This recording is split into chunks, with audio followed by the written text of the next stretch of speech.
கோட்டை விட்ட தாவைக்க அரசு, நீதிமன்றம் காட்டிய அதிரடி. ஜஸ்ட் மிஸ்ஸில் தப்பித்த ஏவ வேலு. கடந்த திமுக ஆட்சியில் 2022ஆம் ஆண்டு தமிழ்நாட்டில் ஒருங்கிணைந்த சாலை உள்கட்டமைப்பு மேம்பாட்டு திட்டத்தின் கீழ் சுமார் 5000 கோடி ரூபாய் ஒதுக்கப்பட்டதாகவும், ஆனால் திட்டப் பணிகள் முழுமையாக நடைபெறாத நிலையிலும் தனியார் ஒப்பந்ததாரர்களுக்கு முன்கூட்டியே கோடிக்கணக்கான ரூபாய் வழங்கப்பட்டதாக குற்றச்சாட்டு எழுந்தது. இந்த குற்றச்சாட்டை அடிப்படையாக கொண்டு அறப்போர் இயக்கம் லஞ்ச ஒழிப்புத்துறையில் புகார் அளித்தது. ஆனால் அந்த புகாரில் நீண்ட காலமாக எந்த நடவடிக்கையும் எடுக்கப்படவில்லை என்ற விமர்சனங்கள் எழுந்தன.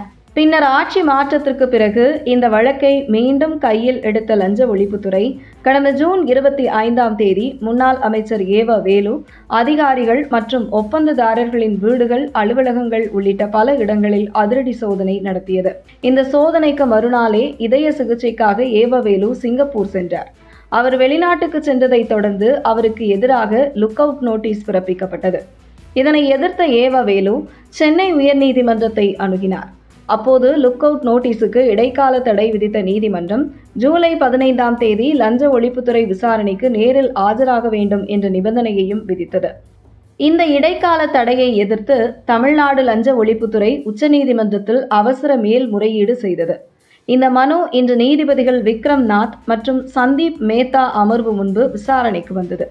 அப்போது லஞ்ச ஒழிப்புத்துறை தரப்பில் ஆஜரான மூத்த வழக்கறிஞர் விசாரணை தொடங்கிய உடனேயே ஏவ வேலு வெளிநாடு சென்று விட்டதாகவும், உயர்நீதிமன்றம் மனுவில் கோரப்படாத விஷயத்திற்கே இடைக்கால தடை வழங்கியதாகவும் வாதிட்டார்.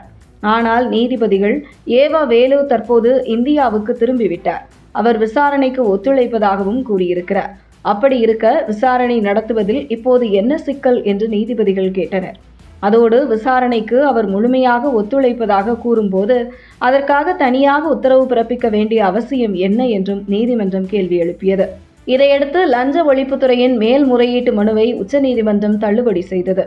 மேலும் ஏவ வேலுவின் பாஸ்போர்ட்டை ஒப்படைக்க உத்தரவிட வேண்டும் என்ற கோரிக்கையையும் ஏற்க மறுத்த நீதிபதிகள் அந்த கோரிக்கையை சென்னை உயர்நீதிமன்றத்திலேயே முன்வைக்கலாம் என்று தெரிவித்தனர். மறுபுறம் ஏவ வேலு தரப்பில் ஆஜரான வழக்கறிஞர்கள் புதிய அரசு பொறுப்பேற்ற பிறகு அரசியல் பழிவாங்கும் நடவடிக்கையின் ஒரு பகுதியாகவே இந்த வழக்கு முன்னெடுக்கப்படுவதாக வாதிட்டனர். மொத்தத்தில் லுக் அவுட் நோட்டீஸுக்கு விதிக்கப்பட்ட இடைக்கால தடையை நீக்க வேண்டும் என்ற லஞ்ச ஒழிப்புத்துறையின் முயற்சி உச்சநீதிமன்றத்தில் தோல்வியை தழுவியது. இந்த நீதிமன்ற உத்தரவு முன்னாள் அமைச்சர் ஏவ வேலுவுக்கு தற்காலிகமாக நிம்மதி கிடைத்தாலும் கூட வழக்கின் விசாரணை சென்னை உயர்நீதிமன்றத்திலும் லஞ்ச ஒழிப்புத்துறை விசாரணையிலும் தொடர்ந்து நடைபெற இருப்பது குறிப்பிடத்தக்கது.